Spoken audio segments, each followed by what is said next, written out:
हमने बोला कि आपको यहाँ पर दिए गए सभी प्रश्नों के आंसर जो हैं वह आपको ऑप्शन से देने हैं, आपको प्रश्न को पूरी तरह से सॉल्व नहीं करना है। तो क्या आप ऐसा कर सकते हो? और जो भी आपका आंसर आना चाहिए वह आपका 100% सही आना चाहिए और साथ ही साथ मात्र 2 सेकंड के अंदर ही आपको आंसर देना है। करना क्या है, आपको किसी प्रश्न को पूरी तरह से सॉल्व नहीं करना है, सिर्फ ऑप्शन से आंसर देना है। दूसरी बात, आपका जो भी आंसर आएगा वह 100% सही आना चाहिए, उसमें 1% भी गुंजाइश नहीं होनी चाहिए आंसर के गलत होने की। तीसरी बात, आपको ये भी याद रखना है कि आपका आंसर जो है वह मात्र 2 सेकंड के अंदर आ जाना चाहिए। तो क्या आप ऐसा कर सकते हो? यदि हम आपसे पूछें कि आप ऐसा कर सकते हो और यदि आप ऐसा बोलते हो कि हम ऐसा नहीं कर सकते, तो इस वीडियो को पूरा देखने के बाद आप खुद से ये बात बोलोगे कि सर आप इस प्रकार के कितने भी प्रश्न हमें दे दीजिए, हम सारे ही प्रश्नों के आंसर जो है वे आपके मात्र 2 सेकंड के अंदर सिर्फ ऑप्शन से ही दे सकते हैं। और यहाँ पर जितने भी आपके ये प्रश्न होने वाले हैं वे आपके दिल्ली पुलिस 2023 से 24 में जो आपके एग्जाम हुए थे वही सारे यहाँ पर ये आपके प्रश्न होने वाले हैं। तो अलग अलग टाइप के अलग अलग प्रश्न यहाँ पर ये होने वाले हैं और सारे प्रश्नों में हमें क्या करना है कि सिर्फ ऑप्शन से ही आंसर देना है और आपका आंसर जो है वह आपके 2 सेकंड के अंदर आ जाना चाहिए। ठीक, अच्छा समझ आ गया होगा। अब यहाँ पर देखिए स्टार्ट करते हैं। अब देखिए हमारे पास ये एक प्रश्न है। अब इस प्रश्न का आंसर मात्र आपको 2 सेकंड के अंदर देना है। अब उन दोनों सेकंड में आप यहाँ पर प्रश्न को पढ़ना भी है और साथ ही साथ इसका आंसर भी देना है। मात्र 2 सेकंड के अंदर इस प्रश्न का आंसर आ जाना चाहिए। अब यहाँ पर देखिए ध्यान से समझिएगा, जो हम आपको ट्रिक बताएंगे उस ट्रिक से मात्र 2 सेकंड के अंदर आप इस प्रश्न का आंसर दे सकते हैं और सिर्फ ऑप्शन से ही आंसर दे दोगे। यहाँ पर इस प्रश्न को सॉल्व करने की आवश्यकता आपको नहीं पड़ेगी। कैसे करेंगे ध्यान से देखिएगा। हमने बोला कि यहाँ पर बोला क्या गया है कि एक व्यक्ति 35% की छूट पर एक नई कुर्सी खरीदता है। यदि उसे कोई छूट नहीं मिलती तो उसे 224 रुपये अधिक देने पड़ते। कुर्सी का अंकित मूल्य क्या होगा, ये हमसे यहाँ पर पूछा गया है। हमने बोला आपको कुछ भी नहीं करना, आपको सिर्फ ये देखना कि ये कितना आपका 35% है। हमने बोला 35% का मतलब कितना होता है, तो 35% का मतलब होता है आपका 7/20। ठीक, तो 7/20 आपका 35% का मतलब होता है। हमने बोला 7 से सिर्फ आप इस संख्या को डिवाइड कर दो और कुछ भी आपको करना नहीं है। तो 7 से यदि हम इस संख्या को डिवाइड करते हैं तो कितना आता है, 7 तिया 21 और 7 दूनी 14, कितना बन रहा है आपका 32 बन रहा है। हमने बोला 32 से डिवाइड करके देख लो, आपका जो ऑप्शन डिवाइड हो जाएगा वही आपका आंसर होगा, जो ऑप्शन आपका डिवाइड नहीं होगा वह कभी भी आपका आंसर नहीं होगा। हमने बोला 32 से देखें तो यहाँ पर सीधे यहाँ पर 64 ये आपका संख्या डिवाइड हो जाएगी और कोई भी संख्या आपकी 32 से डिवाइड नहीं हो रही है तो कोई भी और हमारा आंसर नहीं हो सकता। हमारा सिर्फ आंसर क्या होगा, ये वाला होगा। ठीक, आराम से इसे सॉल्व कर लेना, चेक कर लेना, आराम से यहाँ पर देख लेना। अब यहाँ पे देखिए नेक्स्ट क्वेश्चन को देखते हैं। यदि इस प्रकार से आपको यदि अच्छे से समझ ना आया हो तो नेक्स्ट क्वेश्चन भी हम इसी टाइप का ले लेते हैं और इसी टाइप का प्रश्न लेने के बाद उसमें देखते हैं उसमें ट्रिक आपको क्या लगानी है। सिर्फ इसी ट्रिक से सारे प्रश्नों को सॉल्व करना है, इस प्रकार के प्रश्नों को। ठीक, तो आपके पास जो भी आपके प्रैक्टिस सेट वगैरह जो हों तो उनको आपको इसी तरह से सॉल्व करना है। ठीक, तो नेक्स्ट क्वेश्चन की ओर बढ़ते हैं। इसके बाद नेक्स्ट क्वेश्चन की ओर बढ़ते हैं।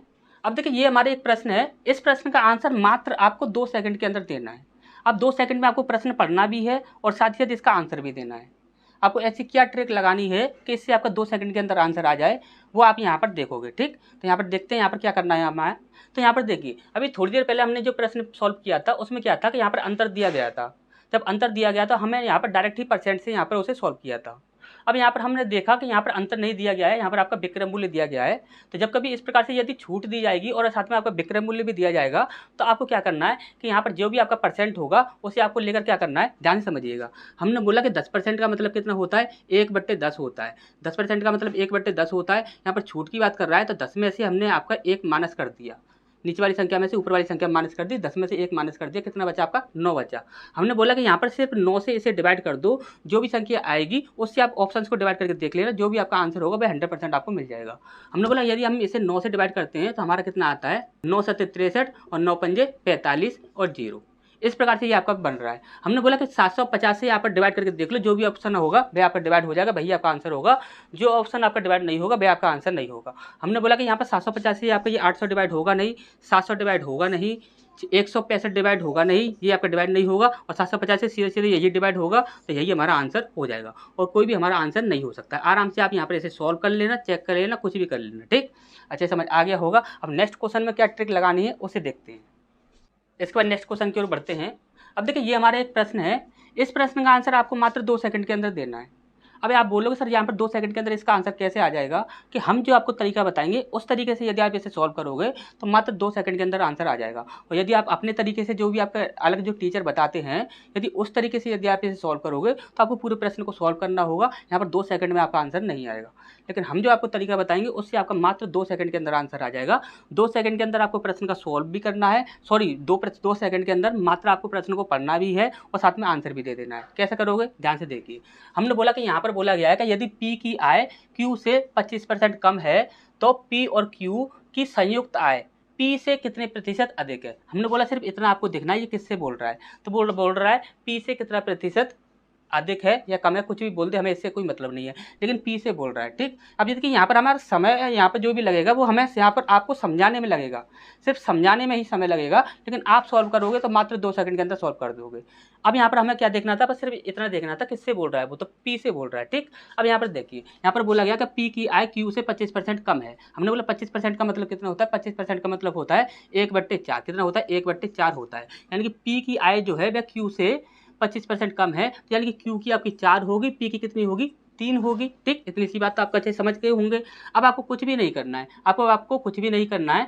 P से बोला गया था और P का हमें यहाँ पर रेशियो मिल चुका है। P का रेशियो कितना है आपका, 3 है। हमने बोला कि 3 से आप यहाँ पर देखिए कि जो भी संख्या आपकी आप देखोगे तो 100 को यदि आप 3 से डिवाइड करोगे, जो भी संख्या आपकी होती है उससे आप यहाँ पर इतना देखना है कि भाई यदि आप 100 से कभी भी उसे डिवाइड करते हो तो उसका यहाँ पर क्या आंसर बनता है। तो यहाँ पर देखिए 3 से यदि कभी भी आप 100 को डिवाइड करते हो तो हमेशा ही आपका 3333 बार बार आता है।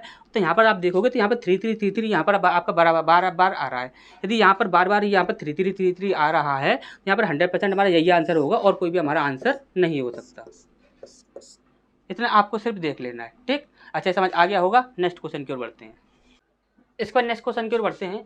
हमने बोला कि यदि आप इस प्रश्न में यदि आप रेशियो निकाल देते हो तो सिर्फ रेशियो आपको निकालने हैं, जो भी आपका समय लगेगा सिर्फ रेशियो निकालने में लगेगा। रेशियो निकालने के बाद आप सीधा यहाँ पर ऑप्शन से ही आंसर दे सकते हैं। कैसे दे सकते हैं, ध्यान से देखिए, क्योंकि यहाँ पर संख्याएं जो हैं वो आपकी कुछ इसी प्रकार से दी गई हैं, क्योंकि परसेंटेज जो है वो आपका कुछ अलग है। ठीक, तो यहाँ पर हम देखें, यहाँ पर देखिए बोला गया कि P और Q के वेतन का योग इतना है। P और Q अपने वेतन का क्रमशः 75% और 61% भाग खर्च कर देते हैं। क्या कर देते हैं, वह खर्च कर देते हैं। यदि उनकी बचत बराबर है तो P का वेतन क्या होगा, ये हमसे यहाँ पर पूछा गया है। तो P के लिए हमसे यहाँ पर पूछा गया है और यहाँ पर देखिए यहाँ पर हम बोला गया है कि बचत बराबर है, बचत उनकी बराबर है। यदि हम बचत की बात करें तो ये कितना है आपका 61 है। 100 में से इसे आप माइनस करोगे तो कितना आ जाएगा आपका 39 आ जाएगा। आपका 39% जो है वह बचत करता है और यहाँ पर 25% बचत कर लेगा। ठीक, अब यहाँ पर हम देखें तो यहाँ पर देखिए P का 25% बराबर Q का 39%। यही तो उसने बोला है कि उसने बोला कि बचत जो है वह बराबर है, तब हमें यहाँ पर रेशियो मिल जाएगा P/Q। इसका जो रेशियो हो जाएगा यहाँ पर क्या हो जाएगा 39/25। हमसे किसके लिए पूछा गया था, तो हमसे पूछा गया था P के लिए। तो हमने बोला P का रेशियो कितना है 39 है, तो 39 से जो संख्या डिवाइड हो जाएगी वही आपका आंसर होगा। अब आप बोलोगे सर 39 से कैसे डिवाइड करें, तो देखिए 39 को आप लिख सकते हो 13 × 3, इस प्रकार से आप लिख सकते हो। तो आप 3 से देखोगे तो यहाँ पर देखिए ये हट गया, ये हट गया। यहाँ पर देखिए ये संख्या आपकी 3 से डिवाइड होगी नहीं, ये हट गया। इस बार यहाँ पर देखेंगे तो ठीक, तो ये भी संख्या आपकी 3 से डिवाइड होगी नहीं। इसे हम यहाँ पर देखते हैं तो ये संख्या आपकी 3 से डिवाइड हो जाएगी, ये भी संख्या आपकी 3 से डिवाइड हो जाएगी। अब हमें 13 से डिवाइड करके देखना होगा। तो यहाँ पर हम देखें तो देखिए 13 से देखेंगे तो यहाँ पर देखिए 13 × 13 6, फिर इसके बाद देखिए ये संख्या जो है वह आपकी 13 से डिवाइड नहीं हो रही है, तो ये आपका आंसर नहीं हो सकता, तो यही आपका आंसर होगा। देखिए यहाँ पर देख लीजिए, यहाँ पर हमने बोला देखिए ये संख्या पूरी डिवाइड हो जाएगी, 13 दूनी 26 हो जाएगा, यानी कि यहाँ पर 20 बार यहाँ पर ये चला गया। अब यहाँ पर बचा आपका 3 बचा, तो 13 दूनी 26, 13 39, 13 दूनी 26 हो जाएगा, तो यहाँ पर आपका 6 बच जाएगा और 13 × 5 = 65, यानी कि ये संख्या पूरी आपके 13 से डिवाइड हो रही है। ठीक, तो यही आपका आंसर हो जाएगा। सिर्फ यहाँ पर रेशियो निकालने में ही आपको टाइम लगेगा और कुछ भी आपको करने में टाइम नहीं लगेगा। ठीक, अच्छे से ये चीज़ समझ आ गई होगी आपको। सिर्फ आंसर में करना क्या था, आंसर के लिए सिर्फ रेशियो निकाल लेने थे। एक हमें रेशियो मिल गया और हमें यहाँ पर आंसर भी मिल गया। ठीक, अच्छे समझ आ गया होगा। तो नेक्स्ट क्वेश्चन की ओर बढ़ते हैं। इसके बाद नेक्स्ट क्वेश्चन की ओर बढ़ते हैं। अब देखिए यहाँ पर ये आपका एक प्रश्न है, इस प्रश्न को देखोगे तो यहाँ पर हमने आपको जो भी तुक्का ट्रिक बताई थी, जो भी हमने आपको ट्रिक बताई थी, इसने हर तरह से इस प्रश्न ने उस ट्रिक को फेल कर दिया। अब यहाँ पर देखिए हमने आपको ट्रिक क्या बताई थी, यहाँ पर बोला गया था यदि देखिए हम आपको जो तरीका बता रहे हैं वो तरीका हम आपको बता देंगे, लेकिन इस प्रकार के जब कभी भी आपको प्रश्न दिखेंगे तो उनमें आप उसी तरीके से प्रश्न को सॉल्व कर लेना। ठीक, लेकिन ये प्रश्न आपको उस प्रकार से सॉल्व नहीं हो रहा है। ठीक, यहाँ पर आपको दिखाते हैं क्या करना है आपको। एक आदमी अपनी 25% धनराशि गुम कर देता है 25% धनराशि उसकी चली गई। ठीक, इसके बाद बोला गया कि शेष धनराशि 60% खर्च करने के बाद, 60% उसने खर्च कर दी, 60% भी गई है। उसके बाद बोला है कि उसके पास 360 रुपये बचे जाते हैं। कितने बचे जाते हैं? 360 रुपये बचे जाते हैं। तो मूल रुपए में उसके पास कितनी धनराशि थी, ये हमसे यहाँ पर पूछा गया है। यानी कि आपसे फर्स्ट वैल्यू पूछी गई है और लास्ट वैल्यू आपको यहाँ पर दी गई है। ठीक, अब यहाँ पर फर्स्ट वैल्यू यहाँ पर आपसे पूछी गई है। तो हमारा तरीका क्या था, हमने बोला 25% का मतलब कितना होता है? 25% का मतलब होता है 1/4। और यहाँ पर खर्च करने की बात कर रहा है तो हम 4 में से 1 माइनस कर देंगे, कितना हो जाएगा? 3/4। इसके बाद हमने बोला कि यहाँ पर 60% दे रहा है, 60% का मतलब कितना होता है? 3/5। हमने बोला 5 में से आप 3 को माइनस कर दोगे, क्योंकि यहाँ पर खर्च करने की बात कर रहा है, तो यहाँ पर कितना आ जाएगा? 2/5। अब हमने आपको हमेशा ही बोला है कि यहाँ पर नीचे वाली जो संख्या है उनसे आप डिवाइड करके देख लो, जो भी आपका आंसर होगा वो आपको मिल जाएगा। हमने बोला कि यहाँ पर देखिए आपको 5 से यदि हम देखते हैं तो 5 से आपकी ये संख्या डिवाइड नहीं होगी और ये संख्या डिवाइड नहीं होगी, और ये दोनों संख्या आपकी 5 से डिवाइड हो जाएंगी। हमने बोला 4 से डिवाइड करके देखो तो 4 से भी ये दोनों संख्या डिवाइड हो जाएंगी। हमने बोला इन दोनों का इंटू कर लो, इंटू करके देख लो, 5 चौक 20 होता है, तो 20 से भी ये दोनों संख्या डिवाइड हो रही हैं। अब इसके बाद हमने बोला कि यहाँ पर एक नया तरीका लगा लो। नया तरीका क्या है? हमने बोला कि यहाँ पर ये कितना है? 3 और ये कितना है? 2। इन दोनों का आप इंटू कर लो, कितना हो जाएगा आपका? 6 हो जाएगा। हमने बोला 6 से आप इस संख्या को डिवाइड कर दो, कितना हो जाएगा आपका? 36, यानी कि 6 6 36 होता है, यानी कि 60 बन गया। अब हमने बोला कि 60 से आप डिवाइड करके देख लो ऑप्शन को, कौन सा ऑप्शन डिवाइड हो रहा है। तो आप बोलो सर 60 से आपका ये भी डिवाइड हो रहा है और ये भी डिवाइड हो रहा है। अब देख रहे हो आप यहाँ पर ऑप्शन इस प्रकार से रखे हुए हैं कि आप किसी भी प्रकार से ट्रिक लगा लो, आपका यहाँ पर ट्रिक सारी फेल कर रहा है वो। अब यहाँ पर देखिए आपको हमेशा याद रखना है कि इस प्रकार से जब कभी भी आपको क्वेश्चन दे दिया जाए तो आपको इस प्रकार से ट्रिक लगा कर देख लेनी है। यदि इस प्रकार से ट्रिक लगा लोगे डायरेक्ट ही आपका आंसर आ जाएगा। और यदि ट्रिक नहीं भी लगती है, तो सीधा ही आपने क्या किया था? अभी 3 का गुणा 2 में किया, 3 दूनी 6 और 6 से इस संख्या को डिवाइड करिए, कितनी बार आ गया? 60 बार आ गया। 60 बार आ रहा है, यहाँ पर डायरेक्ट ही आपका आंसर भी आ जाएगा। हमने बोला 5 दूनी 5 चौक कितना होता है? 20 होता है। अब 20 का गुणा 60 में कर दो तो 6 दूनी 12, यानी कि 12 0 0, ये आपका आंसर हो जाएगा। सीधा ही आपका आंसर हो गया। तो आपको साथ में ट्रिक भी लगा देनी है। यदि ट्रिक लग जाती है तो फटाफट से आंसर लगा कर आगे बढ़ जाओगे। यदि ट्रिक नहीं लगती है तो सीधा ही आप वहाँ पर क्या करोगे? आंसर निकाल दोगे। ठीक, अच्छे समझ आ गया होगा। नेक्स्ट क्वेश्चन की ओर बढ़ते हैं। इसके बाद नेक्स्ट क्वेश्चन की ओर बढ़ते हैं। अब देखिए ये आपका एक प्रश्न है, इस प्रश्न का आंसर आप सीधा ही आंसर लगाकर भी आगे बढ़ सकते थे। कैसे आगे बढ़ सकते थे? यहाँ पर देखिए, यहाँ पर बोला क्या गया है, माना कि n 3 अंकों की धनात्मक पूर्णांक इस प्रकार है कि n का इकाई अंक अभाज्य है। n का जो इकाई अंक है वो अभाज्य है और संख्या जो है वह 3 अंकों की है। अब यहाँ पर देखिए, और n के सभी अंकों का गुणनफल भी अभाज्य है। ठीक, अब यहाँ पर बोला गया कि n के संभावित मानों की संख्या क्या होगी, ये हमसे यहाँ पर पूछा गया है। तो n के ऐसे कितने संभावित मान हो सकते हैं वो हमसे यहाँ पर पूछा गया है। तो आपको हमेशा ही एक बात याद रखनी है, कभी भी किसी भी संख्या में यदि आप गुणा करोगे, अभाज्य संख्या का किसी भी संख्या में यदि आप गुणा कर देते हो, सिर्फ एक को छोड़कर, किसको छोड़कर? एक को छोड़कर। यदि एक को छोड़कर किसी भी संख्या में यदि आप गुणा कर देते हो तो वहाँ पर हमेशा ही वह अभाज्य संख्या नहीं रहेगी, वह आपकी बदल जाती है। और यहाँ पर तो आपकी दो संख्याओं के साथ इंटू करने के लिए बोल रहा है। क्यों? क्योंकि यहाँ पर आपको बोला गया कि 3 अंकों की संख्या है, वह 3 अंकों की संख्या है। यदि 3 अंकों की संख्या है तो वह कभी भी आपकी यहाँ पर चेंज नहीं हो सकती, वह हमेशा ही आपकी अभाज्य संख्या नहीं रह सकती, वह अभाज्य संख्या नहीं रह सकती, वह हमेशा ही आपकी चेंज हो जाएगी किसी और संख्या में यदि आप इंटू कर देते हो, सिर्फ एक के अलावा। तो वहाँ पर हमेशा ही आपकी देखिए एक अंक की जो अभाज्य संख्या होती है वो कितनी होती हैं? वो होती हैं आपकी 4 ही होती हैं, 2 3 5 और 7। ये आपकी 4 अभाज्य संख्याएं होती हैं और 4 ही आपकी अभाज्य संख्या बनेंगी। तो यही आपका आंसर हो जाएगा। सिर्फ प्रश्न को पढ़ते पढ़ते ही आपके माइंड में ये चीज़ आ जानी चाहिए। यदि अभी भी किसी को यदि ये चीज़ समझ ना आई हो, तो हम आपको देखिए समझा देते हैं किस प्रकार से ये होता है। जैसे कि हमने बोला कि यहाँ पर 1 2 3 5 और 7, यहाँ पर एक अंक ये हो गया, एक अंक ये हो गया। ठीक, इसके बाद बोला कि यहाँ पर एक अंक ये हो जाएगा, एक अंक ये हो जाएगा, एक अंक ये हो जाएगा, एक अंक ये हो जाएगा, एक अंक ये हो जाएगा, एक अंक ये हो जाएगा, एक अंक ये हो जाएगा, एक अंक ये हो जाएगा। अब यहाँ पर देखिए ये आपकी संख्या जो भी बनेगी वह आपकी 3 अंकों की संख्या बन जाएगी। ठीक, अब उसने बोला कि ये 3 अंकों की संख्या तो होनी चाहिए, लेकिन इकाई अंक जो है वह अभाज्य होना चाहिए। तो इकाई अंक भी आपका अभाज्य बन रहा है।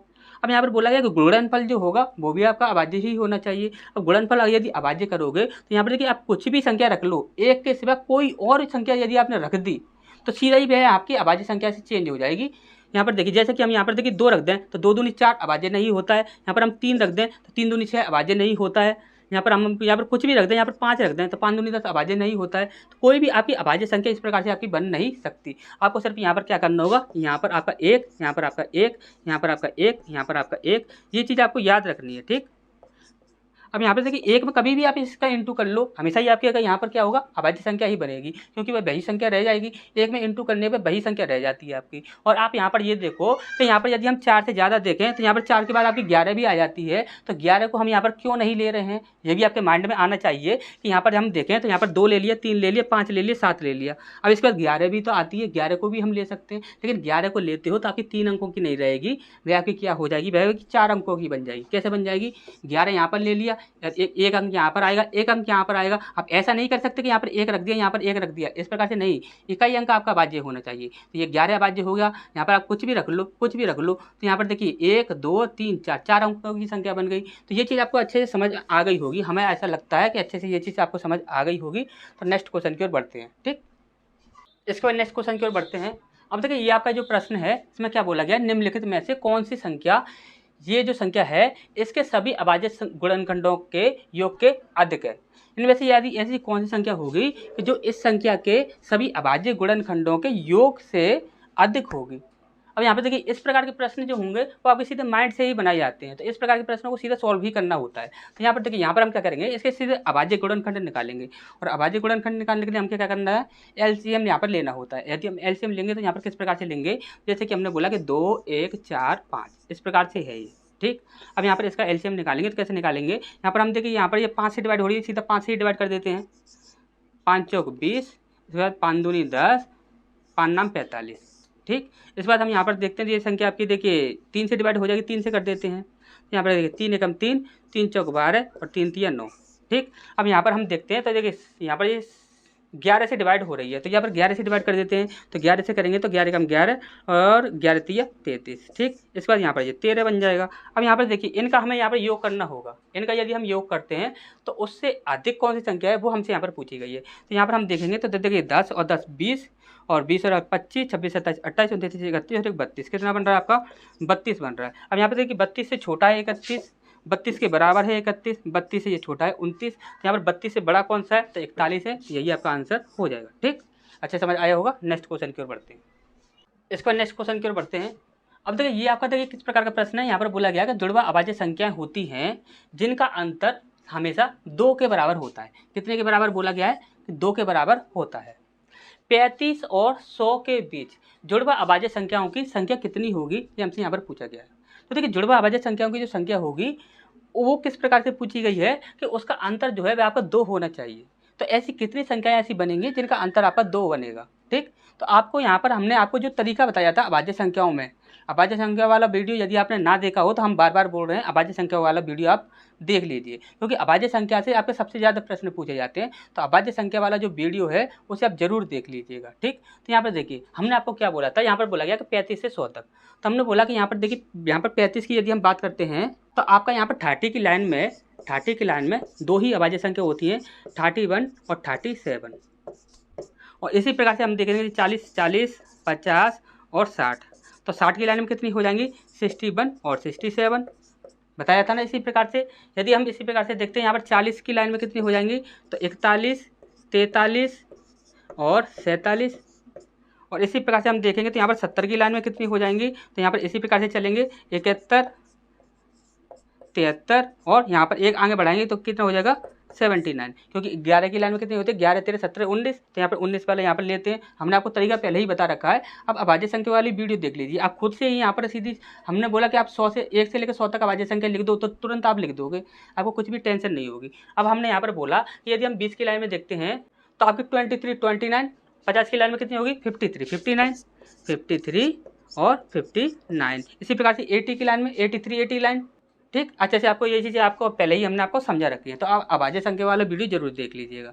अब आपने उसने क्या बोला कि अभाज्य संख्या ऐसी ही होनी चाहिए, यानी कि उनका अंतर आपका 2 होना चाहिए। अब यहाँ पर देखोगे तो इनका अंतर आपका 2 बन रहा है, नहीं बन रहा है, और 37 और 41 का अंतर 2 बन रहा है, नहीं बन रहा है। लेकिन यहाँ पर 41 और 43 इनका अंतर आपका 2 बन रहा है। ठीक, अक्सर 43 और 47 का अंतर 2 बन रहा है, नहीं बन रहा है। 47 से यहाँ पर हम इसमें चलेंगे तो आपका अंतर 2 बन रहा है, नहीं बन रहा है। इसके बाद यहाँ से हम यहाँ पर चलेंगे तो अंतर 2 बन रहा है, नहीं बन रहा है। अब यहाँ से हम यहाँ पर चलते हैं तो यहाँ पर देखिए 59 के बाद 60 और 61, यानी कि यहाँ से यहाँ पर आपकी एक अभाज्य संख्या हमें ये मिल रही है कि यानी कि एक जोड़ा ये बन रहा है जिसका अंतर जो है वह 2 है। देखिए यहाँ पर ध्यान से देख लीजिए, 59 के बाद 60 और 61, 2 का अंतर हो रहा है। अब इसी प्रकार से यहाँ पर हम देखते हैं तो 71 और 73, ये आपकी एक ये हो गई आपकी, ठीक। और यहाँ पर इसका देखें तो यहाँ पर इसका भी आपका ज़्यादा आ रहा है, और यहाँ पर हम इसका देखें तो इसका भी ज़्यादा आ रहा है। यानी कि हमें कितने मिले हैं, 1 2 3, तो यानी कि 3 पेयर ही आपके ऐसे बनेंगे जो कि आपके यहाँ पर अभाज्य संख्या होगी।